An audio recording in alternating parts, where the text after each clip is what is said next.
Хто хоча стаць мадэллю, стаўце плюс. Простае паведамленне ў садсетцы стала лёсавызначальным для Алесі Гаўрыленка. Яшчэ 13гадовай школьніцай дзяўчына адклікнулася на яго амаль што жартам. Якое ж было здзіўленне, калі ў адказ папрасілі даслаць фота. Сфотаграфавалася на тэлефон, даслала, і вось яе ўжо запрашаюць на гутарку ў мадэльнае агентства Минска. Мы приехали, и на меня сразу менеджер посмотрела.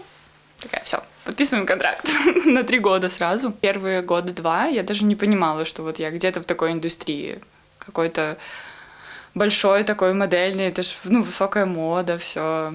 Вот, я не верила, что я в ней. А потом как-то я уже начала осознавать. Перспектыва дачкі пакараць мадэльны бізнес захаплення ў бацькі не выклікала, але бачачы яе палаючыя вочы, ён не стаў пярэчыць мары. Замест гэтага узяў усё пад свой кантроль і паехаў разам з ёй, каб быць упэўненым у бяспецы. Первый раз отпускал вообще с таким, не сказать бы, что со страхом, с неожиданностью, что позвонили и предложили ехать в Корею. Поэтому я сам с ней поехал в агентство сразу, к директору лично, чтобы расспросить, безопасно это, как это, гарантии там какие-то. Все-таки ей 14 лет было. Вот она мечтала, и это все у нее получилось. Далей здымкі для знакамітых брэндаў, падарожжы па розных краінах, і вось Алеся ўжо мадэль сусветнага маштабу. За 6 гадоў кар'еры дзяўчына наведала больш за 5 краін і прыняла ўдзел больш чым у 200 з'ёмках. О, помнишь, это моя первая съемка. Да, тебе тут 14 лет. Нягледзячы на ўвесь бляск фэшн-індустрыі, Алеся не забывалася, адкуль яна родам. З вялікай радасцю дзяўчына дапамагае сваім бацькам. А на свой самы першы сур'ёзны заробак яна вырашыла выканаць невялікую мару маці і купила айшырскую корову Феню. Вначале очень переживали за нее, потому что летит неизвестно куда, далеко и надолго. Очень скучаем, когда она улетает. Очень радуемся, когда она прилетает. Очень ее ждем. Когда приезжает, она молодец. Она помогает мне, может, не по хозяйству, но в доме.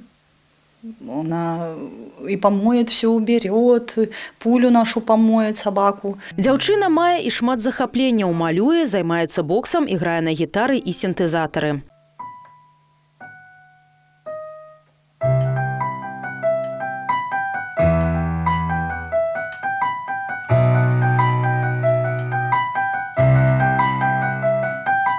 Сваю будучыню Алеся Гаўрыленка звязвае з роднай краінай. Цяпер яна студэнтка юрыдычнага факультэта. Як лічыць дзяўчына, якасная адукацыя – гэта надзейная падушка бяспекі на будучыню. Я свою жизнь, в принципе, с Белоруссией связываю дальше. Я всегда сюда и возвращаюсь, в принципе. Там вот нету этого ощущения комфорта. Прямо комфорта такого, что ты с семьей дома, вот, тебя все защитить смогут, о тебе все позаботятся. Так, нягледзячы на міжнародны поспех, Алеся застаецца простай дзяўчынай са Стрэшына. У перапынках паміж паездкамі яна за салодай вяртаецца ў родны дом, дзе яе чакаюць любыя вочы бацькоў і прывычныя хатнія клопаты. Дар'я Дрожжа, Ганна Смірнова, Александр Чарнышевіч, тэлерадыёкампанія «Гомель».